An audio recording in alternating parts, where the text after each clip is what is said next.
Hello from the Heartland. My name is Jenna, and this is Smarter News. News when it matters and why it matters. Our Smarter series features unique people who help us think and live smarter. Jacob Appel is a genius. One word for Jacob Appel: brilliant. Super smart, intelligent, successful. Sometimes I think Jacob is a figment of my imagination, of all of our imaginations. So I graduated from Brown, which I have to tell people is a four-year college. With a BA and an MA. MA in American history. In a Master of Philosophy from Columbia in history. Half the Ivy League schools to his name. I have an MFA in fiction creative writing from NYU. I have a medical degree from Columbia's College of Physicians and Surgeons. Harvard Law School with a JD. He's giving me psychiatric advice, he's giving me legal advice, so he's a good friend to have. I have a degree in bioethics in MS, a degree in playwriting from Queens College, CUNY. I figured that the guy just didn't sleep, which I later found out to be pretty much true. And I have an MPH from the Mount Sinai School of Medicine. And he probably has some others too. Okay, I'm stopping there. That's pretty good. Yep, I didn't know that. I paid for some of them, but I didn't know that.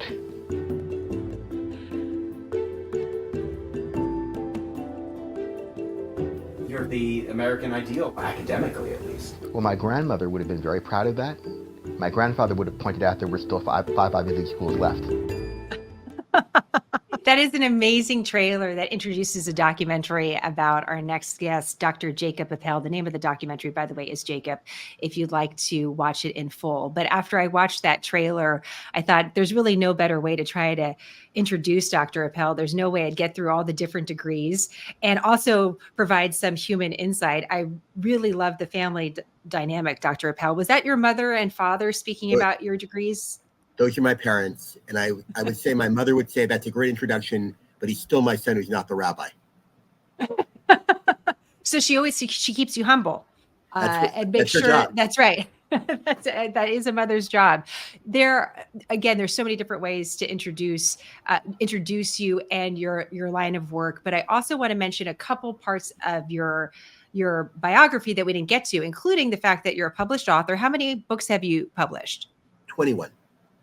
21. And what kind of books are they? Some are fiction, some are nonfiction. I have a compendium of essays, I have a poetry collection. So it's fairly diverse. Okay, fairly diverse. Are there any degrees that you're working towards at this time? I'm taking a break because I'm a full-time psychiatrist now and a full-time ethicist. I also saw that you are a certified sightseeing guide in New York City. Is that something you still do? And how did you get into that? I might do it for special occasions, but I always have been fascinated by the history of the area around me, and I figured, why not? And I will say in the old days, at least, the exam to become a tour guide in New York City was far harder than the exams to become a physician or a lawyer. So I'm very proud of that. I love that. And New York is a fascinating place, and there's history around every single corner. So someday we're going to have to put that on our list when we meet in person, Dr. Appel, because I'd love to walk the streets with you and see what you would like to point out or what stands out to you. How did you become interested in presidential history, specifically about the medical conditions and health of the U.S. presidents? Sure. So when I was in high school, we had to choose a historical problem that had not yet been solved. And the problem I chose, of all things, was whether President Warren Harding's allegedly illegitimate child was actually his child. And at the time, there was no DNA testing, so I had to compare photographs and interview people and put together my 11th grade project on this. But I never gave up the project, and I followed it for another 30 years until when the results finally came out, and I actually was originally part of the process trying to get the genetic testing done. I was able to go to my high school history teacher in his assisted living facility and show him the results. And I was very proud of that in my mid-40s. Oh my gosh. Wow. So that it became a fascination from that point? Absolutely. And what has your research looked like? How have you gone about looking at these things that aren't necessarily always public knowledge? So I think you have to study it president by president. And you have to look at what's available in the archives, whether it's in newspapers, in diaries, and journals. And I will add, we know very little about the health of our most recent presidents, and we learn things every day. And sometimes we learn things that are fairly old. We didn't learn that Warren Harding had actually fathered an illegitimate child for sure until the last decade. We didn't learn that Zachary Taylor hadn't actually died of arsenic poisoning until his body was exhumed in 1991, 141 years after his death. That's amazing. What do you think is missing from our current conversation? And we're going to talk about, obviously, the current conversation regarding President Biden's health. But what do you think is missing from the current conversation we're having that you're even observing, just like the rest of us, when it comes to the health of our president? Sure. So I think there are two important things we're missing. One is we're missing the downside of knowing too much. Because if we know too much, presidents may feel uncomfortable sharing private information with their doctors, which may jeopardize their health. And we certainly would rather, I think, have a healthy president than know as much as we possibly could. But I also point out that anything we do know, if we have full transparency, the Russian government and the Chinese government will learn too. And we may not want our adversaries who already profile our political leaders with great psychological detail and great medical detail, knowing enough to actually do damage. That's interesting to consider. One of the things I was thinking about yesterday is taxpayers, how much we have invested in our leaders. We pay for things like the food that they eat, for example, in the White House. And we pay for things that we don't even realize that we pay for, including a White House physician. And so the way my thinking was going, if you follow the bouncing ball, I thought, well, wait a minute, we actually pay for the healthcare of our president. So don't we deserve to know certain things? And then I also thought on the flip side, well, wait a minute, we pay for classified or top secret information too, that we don't want public. So then how do you weigh these two things of what we're actually owed versus what's actually good for the country? And sometimes those things are different. So I'm very fascinated just to hear some of the stories that you've learned over the years. What are some of the most interesting stories you've learned about a president's health? Sure. So I think our most impaired president throughout his tenure by far was someone many of your listeners may have ever heard of, Franklin Pierce, who was president in the 1840s, 1848 to 1852. 1852 to 1856, excuse me. And President Pierce's son, it's an awful story, had been decapitated between the inauguration and the election and the inauguration. And Pierce was on a train with his son and found the decapitated body. And from that point on, his life fell apart. He drank heavily every day. He was severely depressed. The First Lady was in such bad shape, she didn't leave her bedroom in the White House for a year. And although many of his political associates were aware of this to some degree, the average person in the country knew nothing about this. What happened to his son? Was that an accident or did someone murder his him? son it was a freak accident. The family was returning, of all things, from the funeral of Mrs. Pierce's uncle. And he was thrown from a train and it stopped short when the train actually went partially over an embankment. Everybody else survived, and he was thrown across the train car and broke his neck and died. Unbelievable. I've never heard that story. I know nothing about that story. It's not a part of an American legend.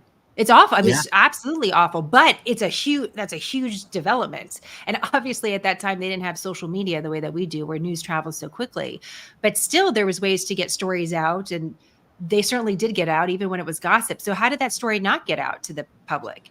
So people knew the story of his son, but they really didn't have an understanding of how impaired he was. The media would report that his wife was devastated and had taken to bed, but that he was resilient and was going about his duties. And it was an era when people really didn't question the White House in the way they do today. And that was well into the mid-20th century. Nobody really asked these questions. Is that because the president maybe didn't have as much power as a president does now? I'm just reflecting back on American history and the tension between a strong federal government and a strong state government. And sometimes, the role of the president versus the role of Congress. Is it because we're looking at our presidents in different ways, or have we always looked at them basically the same way and had the same level of interest in their health? I think even though it's true we now live in an era with increased presidential power in the imperial presidency, the public has always viewed the president as sort of the seat of government and the spokesperson for the nation. So I think public interest in some ways was even stronger back in the 19th century when our presidential figures were viewed as larger than life and heroic. No president since has ever been as much an American hero as George Washington. That's true. And we still look at him for guidance. And even I found myself this week reflecting on his health, thinking, well, what about the story about George Washington's teeth? I mean, that was the question. Was that a question about his health? It wasn't. What about George Washington's teeth, Dr. Appel? Was that a health concern? Are people kind of fascinated with that? Is it a legend? Do we know anything about George Washington's overall fitness for office? I mean, he did have false teeth, but that was probably the least of his health concerns.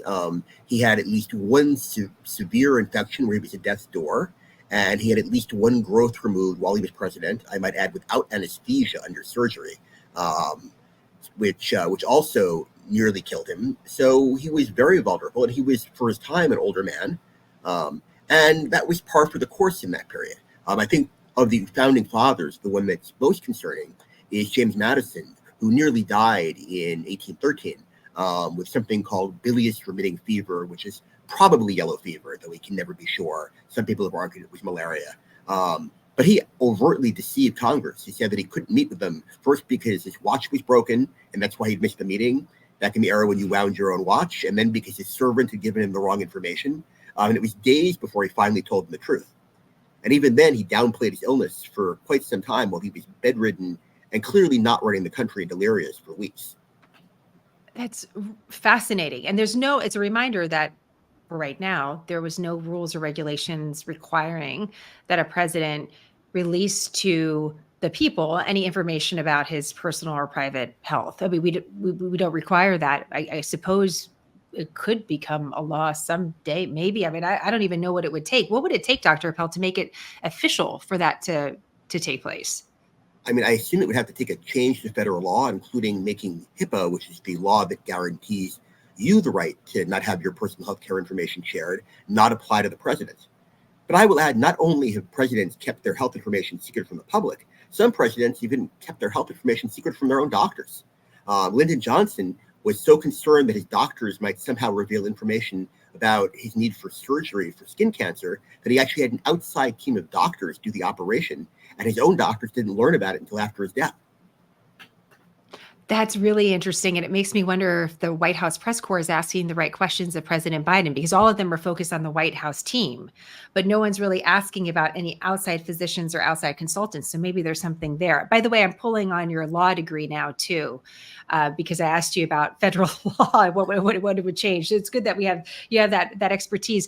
There's a few presidents that stand out when we think about their health that we sort of know, okay, there was a health issue. President Wilson, President Franklin Delano Roosevelt, and President Cleveland. Can you walk us through a couple of those examples? Because there are things that our audience might be familiar with, but it would be good to put a finer point as to what actually happened in some of these presidencies. Sure. So President Cleveland had a tumor on the roof of his mouth, which is probably a slow-growing cancer that we now know. And he actually had the tumor removed by surgeons on his friend's yacht off the coast of New York because he was afraid the public would gain knowledge of it. And the public never learned of it until long after his presidency. President Wilson suffered a major stroke in 1919. He'd actually suffered malignant hypertension, essential hypertension his entire life with terrible headaches. And he was largely incapacitated from that point onward in his term. And his chief advisor, Joseph Tumulty, and his wife largely ran the country. And we have reason to believe that his wife actually even signed things in his name. What's interesting is the vice president, Vice President Marshall, and the Congress really took very little action to interfere, and with a few exceptions, didn't even try to learn the details of his health. They simply accepted the status quo. And then, of course, I think many of your listeners probably are familiar that Franklin Roosevelt had polio and was bound to a wheelchair after his vacation in Campobello, which has become a blockbuster movie, Sunrise at Campobello. But they also probably don't know how severe his hypertension was, so much so that he had crippling headaches and moments lacking lucidity through much of 1944, 1945. And there were moments where he was clearly not in control of the country. And I would say that's what we know about presidents from back then. We will learn more as we are learning slowly about people who are more recent. What do you think of that he didn't have full capacity in the President Wilson's case President Roosevelt's case to run the country? Now reflecting on it, how much risk was associated with that, with him not being at 100%?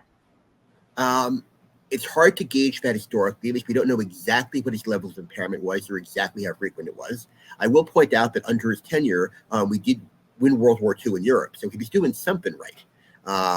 In the same way, I would say probably the two presidents who in the last few years of their terms since that era who've been most impaired were probably President Roosevelt and then President Nixon, who clearly developed a severe alcohol problem later on in his term, and we believe was somewhat impaired during, for example, the Yom Kippur War, and President Reagan, who we now know was developing Alzheimer's by the end of the second term.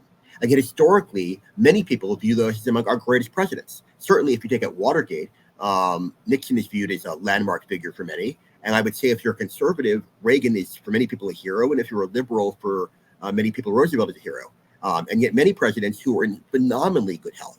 I always like to say our healthiest president was Millard Fillmore, and no one in their right mind cares about Millard Fillmore. Probably not even the Fillmores. That's a really good point. I'm like, who is that? Yes. What made him particularly healthy? Was he out running a couple miles a day, or how do we know? Was it just that he was very uneventful as a president as far as a combination of both? He happened to probably have very good genes, but he also exercised. He didn't drink excessively. He lived a very healthy lifestyle, and he prided himself on being very healthful. That's interesting because I think about, the healthy lifestyles being something so modern, right? We're all counting our macros and how much protein we're getting. What do we drink? What sort of water we're drinking? All of that. The reason why I'm leaving President Nixon up on the screen is I specifically wanted to ask you about President Nixon. So just for our audience, as I'm doing research for Smarter News and doing some of my reporting, I'm looking at a variety of different publications that have written about a president's health. And so Dr. Appel's name comes up in all of them because he's the one of the top voices in the country on this particular issue. And it was the Associated Press article from a few years ago, Dr. Appel, where you were quoted regarding this issue about the president's health. And Nixon was underscored or pointed out as the presidency where we started to see a president release an annual physical, and that it has more or less become a tradition in some fashion for a president since then. But why did President Nixon decide to do that? What was the reason behind it? Sure, and I'll walk you through it a little bit. Before Harry Truman, Roosevelt, and before that, really it was an extraordinarily rare event for a president's doctor to address the public at all, usually only after an assassination or an assassination attempt. Truman sporadically had his doctors talk to the media, but Eisenhower, whenever there was a major medical event, particularly his heart attacks and his abdominal surgery, actually wanted to convey to the public that he was safe enough and healthy enough to serve. But then both Kennedy and Johnson, for various reasons, they both had significant medical issues, were fairly opaque about their medical care. You may remember Johnson holding up his shirt to show his gallbladder scar. His gallbladder was the least of his problems, but he wanted to show the American public how healthy he was. I think by the Nixon era, the public became more interested in health. And the president really viewed himself as portraying himself as fit and healthy as being part of his role. I imagine, though we don't know the inside scoop yet, that the controversy around Tom Eagleton, who had been the brief nominee of his opponent, George McGovern, for vice president before it became public that he had shock therapy, made President Nixon want to contrast himself with other candidates who might not be as well. Interesting. So it was a strategic move, you think, perhaps, yeah. in showing, listen, I'm very healthy. These other guys are some questions about. It's all strategy. Nobody ever releases bad news unless they think their public is going to learn it. And sometimes presidents are even cagey or secretive about things that you might not think of as particularly concerning at all. Some people may remember the controversy, and I will add, offering my rare political view that I share publicly, what I think is a rather trivial controversy that became a big deal over Jimmy Carter's hemorrhoids. And Jimmy Carter tried to keep his hemorrhoids a secret from the public. And then of all things, they became public when the Egyptian president, Anwar Sadat, wished him both a Happy New Year, I believe, or a Merry Christmas, and wished him to recover well from his hemorrhoids. And suddenly the American people knew. Wait, what? I didn't know anything about that. Yeah. That there was, and how did that become new? Is it because of the Egyptian president releasing that, or did the public already know that there was an issue with hemorrhoids? Because Sadat announced it, suddenly, I mean, there may have been some knowledge that he'd suffered from it at one point, but nobody really cared until this announcement. And suddenly everybody became concerned. I Listen, will if add, anyone starts, go ahead, please. Go ahead. I'm Ad. not sure why he was discussing his hemorrhoids with the Egyptian president, but that's between the two of them. That is absolutely betray. Who knows how that this is interesting how health information is weaponized.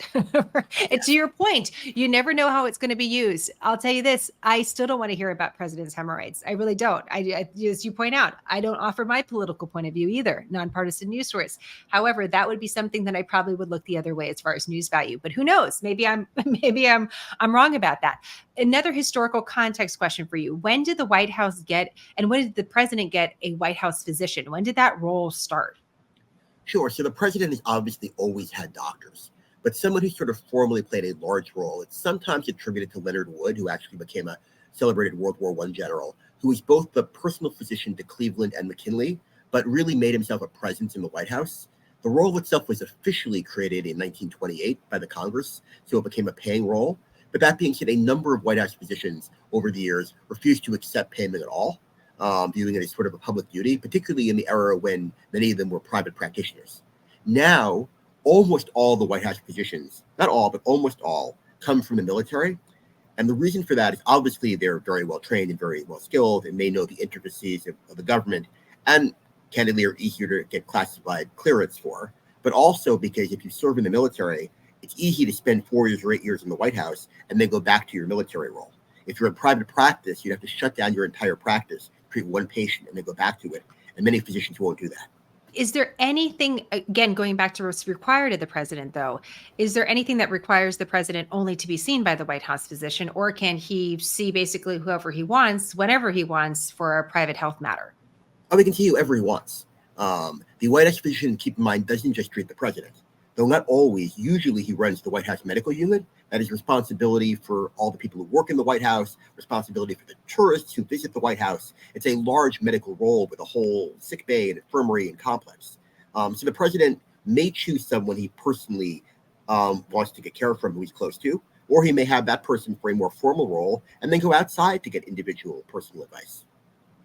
I truly believe that's something important that we're learning here during this interview, because again, all the questions over the last several weeks after the debate that obviously highlighted some questions about the president's health have been focused on the White House team.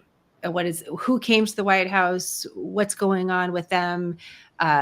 Who are they? What did they treat for? What about the annual exam? But no one's really asked questions about, has the president seen someone outside of the White House when the president is home in Delaware? Who is he consulting? And I don't even think that would dawn on, it wouldn't have necessarily dawned on me to ask that question, because you think everything's sort of contained. But I really do think that's an interesting point that you've highlighted for us. I was listening to the White House. Up on that, if I can just Please, make the observation. If I were the president or the White House and I didn't want someone to know about medical care, I would make a point of not having that person visit the White House, where there's a log and a record. I would meet them either in Delaware or in Florida, or as Lyndon Johnson did, in an undisclosed location. Or how anyone else has been doing healthcare even over Zoom, where no one even, you don't have to even go anywhere else. You could just even start talking to a healthcare provider. Fascinating. The White House press briefing yesterday, there was a comment made by the press secretary about this particular moment in time. And considering your expertise and your knowledge of history, I just wanted to play this short soundbite and hear what you think about it. You know, I've always said, I've always been committed to doing the best I can to give you the information that we have. That is a commitment from the team. It has been an unprecedented time. I think you guys could admit that, right? It is an unprecedented time. And so we are meeting the moment, a new moment that has never really existed before. And so we want to make sure that we get you all the information that we have. And when we don't have it, we do try our best to provide that information. So I'm curious about that particular comment when she said we are in an unprecedented time. How would you characterize the moment that we're in right now with this White House and this president? Well, not knowing exactly sure what she was referring to in terms of the president's health, I can say I don't view anything about this moment as particularly unprecedented. We've had many other health crises in the Oval Office. President Eisenhower spent 21 days in the hospital after surgery in 1957 at the height of the Cold War. Ronald Reagan, shortly after his operation for his assassination attempt, returned to the White House in a condition that his own doctor had said he did not feel he was fit to run the country in, because of the post-operative delirium, and actually told the White House that if there were an international crisis, he would release that as a public announcement, trying to get them to delay giving the president back his powers. But that actually didn't happen, and fortunately there was not a crisis. So there have been numerous crises like this over the decades. Obviously the nuances of everyone is different, but to say that this one is more or less heightened or there's something distinctive or unusual about this, unless you know something I don't know, I just don't think is accurate. That's so interesting because I think we also forget there were moments in time where a president was actually not able to serve. And those moments that you just mentioned are far from our memories during this current conversation. You actually said something about President Eisenhower in an interview just recently about how he didn't want to hide certain health information. He was using a release of information to his benefit. Can you tell us a little bit about that? Because that's the other side of the coin. Sure. For those of you who are not steeped in Cold War history, part of our American foreign policy was the threat that we might use nuclear weapons first in something called massive retaliation. But that would only work if the Soviets really believed we had a president so off kilter that he actually might do this. And one of Eisenhower's goals as president was to convince the Soviets that he was far less psychologically balanced than he actually was. Eisenhower, as we know from hindsight, was one of the most even-keeled presidents we've had. He's pretty calm. That you don't become a 5-star general if you've got a pretty easygoing guy. In a lot of ways, you can handle stress. But he wanted to make sure the Soviets did not know that, and made people psychologically profiling him who actually thought he was off balance, which was his goal. So he was like, "I'm crazy. Everybody should know that I am totally unpredictable." That was and his it's a strategy. hard balance to run. That you want the American people to think you're stable enough to run the country, but the Soviets have to think that you're unstable enough to bomb them. But really good, very tight needle to thread. I don't know if I'd roll that dice right now for any administration at this exact moment. The American public may be a little sensitive to that, and it is a very difficult thing to do. But a great reminder that there's different ways that a White House has utilized information about a president's health to either serve the White House, serve the American people, or not. There's been a lot of conversation, and here I want to rely too on your expertise in psychology.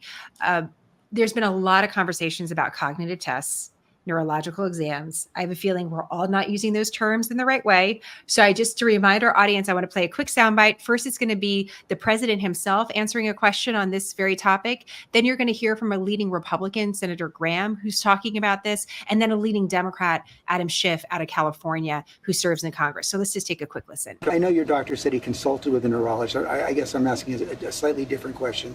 Have you had the specific cognitive tests, and have you had a neurologist, a specialist, do an examination? No one said I had to. No one said, they said I'm good. Would you be willing to undergo an independent medical evaluation that included neurological and cognitive tests and release the results to the American people? Look, I have a cognitive test every single day. Every day I have that test. Everything I do. What I'd like to see is President Biden take a cognitive test. I think everybody going forward in the line of succession should have former a President neurological Trump take exam one as well? on a regular basis. Yes. I think all nominees for president going to the future should have neurological exams as part of an overall physical exam. I think people in the line of succession should have a neurological exam. President Biden refused to commit to take a cognitive test. Do you think he should take a cognitive test? Look, I'd be happy if both the president and Donald Trump took cognitive tests. So that's a yes. You think he should take a cognitive test? I think they both should be willing to take a test. Just based on what would come to mind for you, because when I hear cognitive tests, when I hear a neurological exam, I truly have no idea what that means. So in the health field, what would a cognitive test look like? What would a neurological exam even look like? And are those terms even interchangeable?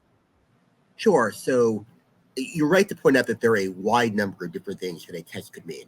I will like to highlight what President Biden said, and I want to keep this as nonpartisan as possible, but he did make the point that he gets this test every day. And what I always like to say is the presidency is such an unusual job that we have no way of knowing what you'd have to score on a complex cognitive test, or which domains you have to score over, which thresholds in to actually demonstrate fitness for being president. It's a very small number of people who've done it, and we only have a couple of people we can ask. It's not like being an airplane pilot where we have thousands of people we can test over years and very concrete benchmarks. That being said, there are basic, very short tests that I can administer personally in 15 minutes, like a Montreal Cognitive Assessment Test, which we understand is the one that President Trump apparently took, or the Falsity Mini-Mental examination. These are very basic tests to make sure that you're able to function at a basic level in society, that you don't need to be placed in a nursing home, that you don't have a severely advanced disease. They don't tell us whether you can be president.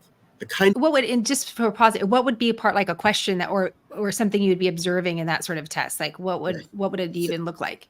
So they might ask you questions like, they give you pictures of 3 common animals and ask you to identify them.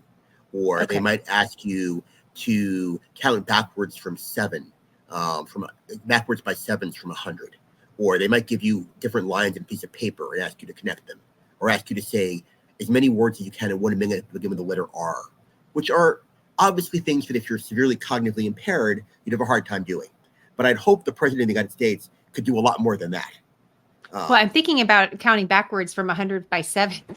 I'm wondering how well I would, I'm getting a little nervous about how well I would score. But to your point, these are sort of basic questions. Yes. So on the flip side, you were just going to start talking about neurological exam. Yeah. How would that contrast to what we just heard? Yeah. So unlike those tests, which you can do in a few minutes, a full neurocognitive battery of tests, which is usually administered by a trained psychologist, is going to take probably 4 hours, could even take longer. It's going to involve a number of very complex tasks, some very simple tasks, some much more complex tasks. It's also going to involve interviews where they measure your verbal answers to different questions, really to recognize mistakes on slides that show images that don't logically make sense. So it's actually pretty complicated and involves a lot of higher order thinking. That might tell us something, although I imagine even if we got the results of that, the results would be highly politicized.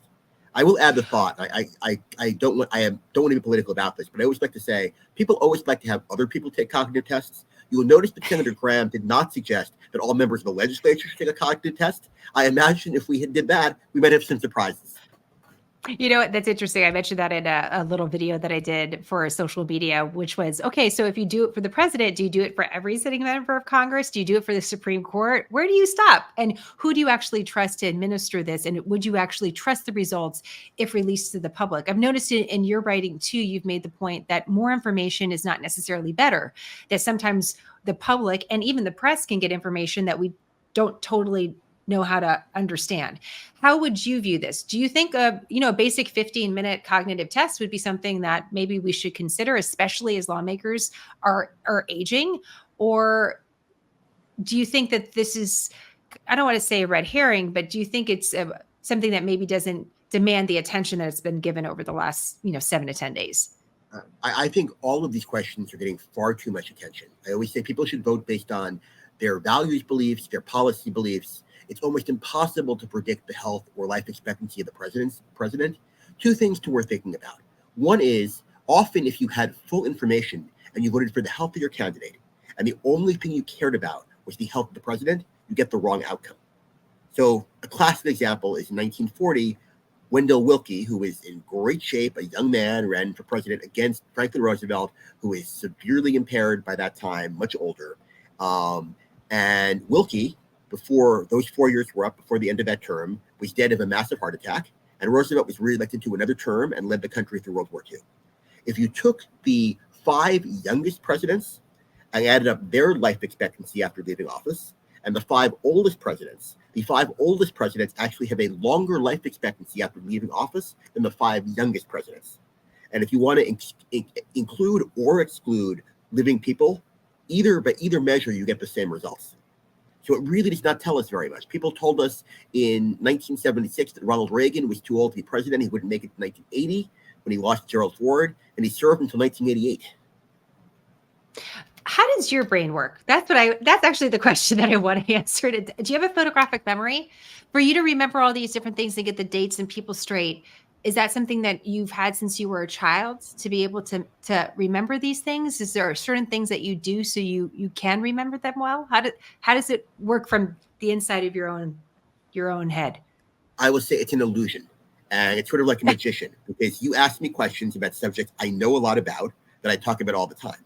There are an infinite number of things you could ask me about that are absolutely worth knowing that I know nothing about, even if I find them really interesting, where I'll know no facts and dates. If you ask me the statistics of baseball players or who run Grammy Awards, I will stare at you blankly. That's good perspective. I appreciate that. And I'm looking our audience. I just asked them if they'd like to ask some questions as well. They also had some questions about neurological versus cognitive tests. I know that you don't weigh in politically about any number of situations. I'm just curious, as a citizen watching what's taken place over the last 2 weeks, and with the knowledge that you have, both medically and also historically, what has come up for you? How do you feel about what you're seeing? I think the most striking thing is how issues of science and health, which really should be, from my perspective, somewhat isolated from the political process, are politically weaponized by both sides. And it's not just in this case or in the case of President Trump. It's become a pattern in this country. You all remember when Mitch McConnell had that moment where he froze, which I will say does not tell me anything one way or the other about whether the man is fit to be a senator. I may agree or disagree with his views, which may tell me whether to vote for him. But none of that is really informative from a medical point of view. Suddenly becomes weaponized about fitness, unfitness. I think we really should be focused more on issues of policy and less focused on issues of medical health, in part because parsing out what they mean is almost impossible. I always like to remind people there was a time in this country when voters were focused on the question of Rutherford B. Hayes is poison ivy. I assure you that whether Rutherford B. Hayes had poison ivy and how he got it has no impact on the history of the world. That's a very interesting point, and I think an important one. There was an article that you were quoted in 2017 that was regarding President Trump. And this is, it was February 17th, 2017. It feels like a million years ago, doesn't it? Like yesterday and a million years ago. The title of the article, As Presidents Live Longer, Doctors Debate Whether to Test for Dementia. And it was about, he had released his annual exam, and there were a couple things in that annual exam about what he shared and what he didn't. And it's a reminder that not all presidents share the same different details from their annual exams. But you were quoted here, and I'm just going to read this quote back to you. Donald Trump, at the time of his inauguration, was older than half of our deceased former presidents at the age when they died. Only a generation ago, our political leaders, like the rest of us, were likely to die of heart disease or cancer in their 60s and 70s, what we now think of as late middle age. And it goes on, the article, to mention a couple of the presidents that passed in that time period: President Teddy Roosevelt, FDR, Lyndon Johnson. And so the final quote they have from you is, this is a relatively recent problem that may call for a novel solution. What did you mean by novel solution? I don't know. Perhaps this is it's an interview from several years ago, but you were hitting the nail on the head then, that there was an issue that we're seeing an older president. So what do you think could be a novel solution here for some of these questions that continue to come up, regardless of the president or the political party? The best answer I can give you is I don't know, but I think it's a significant enough issue that we really need to have experts thinking about it in as nonpartisan a way as possible and take it as far away from the political process, because any decision we make, if we apply it now or in a current context, is going to be politicized. We need to probably develop a system going forward that won't take place or go into effect for a number of years. So it won't apply to any current candidates that can then be used. I always remind people, when they decided to place term limits on the presidency, they did not apply it to the sitting president, because then it would have become a political issue. Harry Truman could have run forever.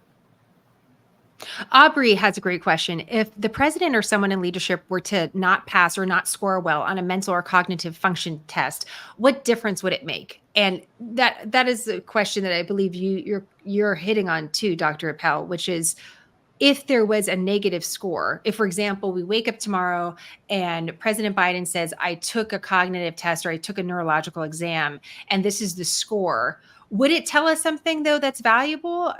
How would you see it? It might tell us something valuable in the sense that it might require for certain additional testing for certain illnesses and might play a role in treatment. It would tell us nothing about his fitness to serve as president. And I imagine it would become a complex debate in the media and in politics over whether that score was high enough to make him a fit president or low enough not to make him a fit president. So all of these questions both have complex scientific nuance. I will add, some of these scores are so complicated that even a trained neurologist will have a hard time interpreting exactly what that means you're fit and not fit to do, let alone the average person. So you're dealing with many, many variables, and I think it's a great question to ask, and the answer is probably, it would tell us nothing.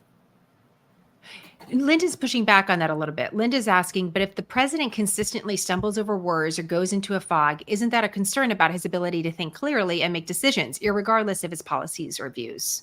What do you think about that? The best answer I can say to that is there probably is some tipping point. And as a voter, she's certainly entitled to say the president, as he appears to me, seems below that tipping point. And I couldn't say otherwise. What I can say is giving us more medical information is not going to resolve an answer. If she knew why he was having these stumbling moments, or exactly how they related to underlying brain pathology, if it existed, I'm not sure that would change her voting pattern. In fact, I'm not actually sure there are any people out there who, already knowing what they know now, if they knew more about the president's health, would actually change their votes. Tiffany had a question. She said, are there signs that President Biden or former President Trump are currently having cognitive issues in your expertise, Dr. Appel, besides the debate? How I know you're not comfortable diagnosing from afar, but I'm sure your friends have asked you this. We're friends now. I always give the exact same answer. It's not just because there's an ethical principle that I shouldn't diagnose someone I haven't evaluated. Even if there wasn't, I would always say there's absolutely no way to know. People will present in one moment one way and in a different moment a different way. It's very hard to tell normal aging from impairment in short bursts in a choreographed way. I imagine that if you put my elderly parents on the debate stage, who are perfectly cognitively intact, and put them under harsh lights and ask them a lot of very complex questions, they might freeze up too. And it does not mean they're cognitively impaired. It means that they're not going to win the presidency of the Oxford Debate Union. So it really doesn't tell us what we want to know. As you point out, too, there's a question about what new information would change someone's perspective right now about the leaders, whoever they are, whether you're talking about former President Trump, you're talking about President Biden. And what's been interesting as this news has developed, while there's been a seeking for more specific health information, there's also now been more of a chorus of voices from the Democrats, some in office and some just other high-profile Democrats. Today, as of this recording, actor George Clooney came out talking about what he saw of President Biden, how he feels about him continuing to run for office, and just not to bury the lead there, he believes that he should step aside, which, again, you wouldn't think of a Hollywood actor necessarily sharing a feeling about someone's fitness for office, but you never know whose voice, whether it's an expert neurologist or a Hollywood actor, that could influence, the people or the decisions being made in the future. Is there something else, Barbara? Oh, go ahead. I'll just add, anybody who wants to think back to Gerald Ford, there's no evidence at all, and I'll mention this since he's deceased and probably won't be offended, there's no evidence at all that Gerald Ford was at all cognitively impaired. On the other hand, Chevy Chase on Saturday Night Live made a career of mocking Ford's stumblings and missteps and saying the wrong thing. President Ford, during the debates on national television, at a time when the Soviet Union occupied the countries of Eastern Europe, made a point of saying there was no Soviet domination in Poland and it was a free country, which was an absurd thing to say. And everybody at every end of the political spectrum understood that. People say foolish things under pressure. That's true. I can attest to that. Being on live television before, it doesn't even matter. It could be an Instagram live now. You make silly errors. We started actually talking about that a little bit, Dr. Appel, that you, regardless of how much you prepare, there are times that you just don't come across as smooth as you wish you could be. And it can be difficult to anticipate when that would happen. Now, what we're talking about in regards to President Biden is a little bit different because there's been a questions about some more consistent behavior beyond just a debate. So we know that and we recognize that. Barbara has an interesting question. Is there something that would tell us what we want to know? And maybe let's rephrase that question in a different way. Would you make any suggestions at all about what could improve the health transparency of the president? Or would your suggestion be just let's stop talking about it completely? And actually there's no amount of information that would be helpful. I don't think there's any amount of information that we could obtain now that would be helpful. I think the answer is history will tell us the answer. Whether President Biden is reelected or President Trump is reelected, if they become a good president and are well received and run the country well, history will judge them favorably no matter what their cognitive state. And if they do a bad job, nobody will think about their cognition. They'll think about the bad job they did. As we finish up here, now that you've had time to think about a president's health and also what character a president needs to be successful, what character traits stand out to you that, or values that stand out to you, and I'm not talking about political values, I'm just saying like a person's character, do you see consistently throughout history that seem to align with the successful president?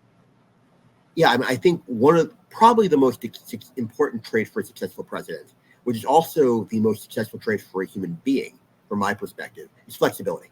Someone who can adjust to the circumstances and change their mind when the facts change, which I think in any industry or any business is really important. And the other thing, which I think we've lost sight of, but makes you a successful human being, and I'd like to think would make you a better president, is kindness and compassion for others.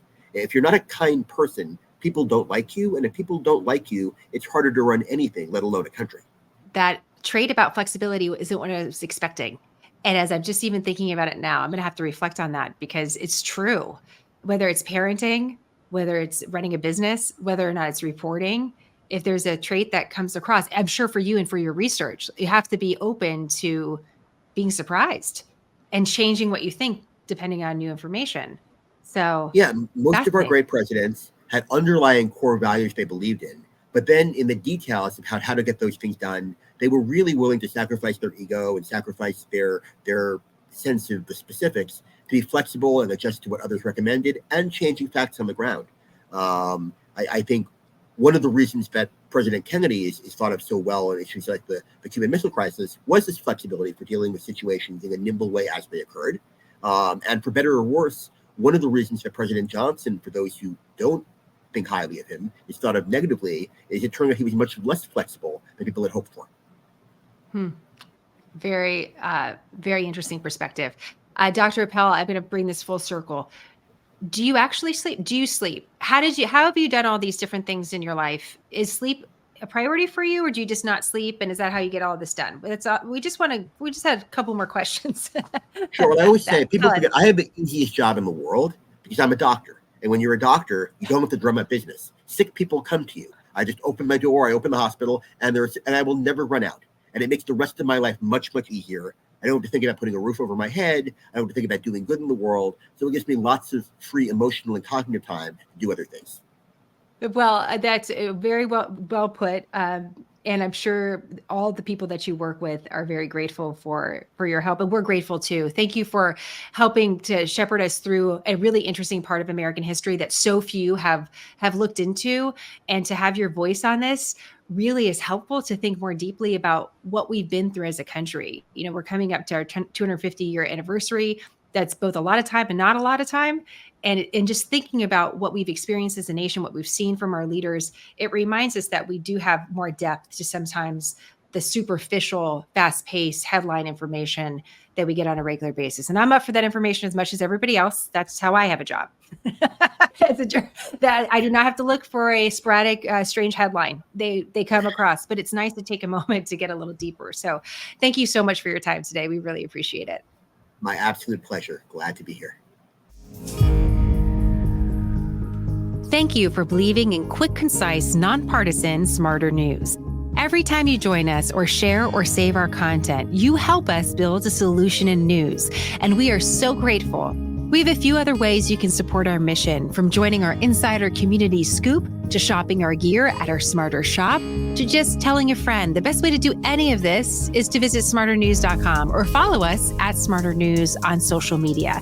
Don't worry, we put all of this in the captions so it's easy for you. Plus, we added our email just in case you want to drop us a note. We always love hearing from you. Thank you for helping us deliver news smarter.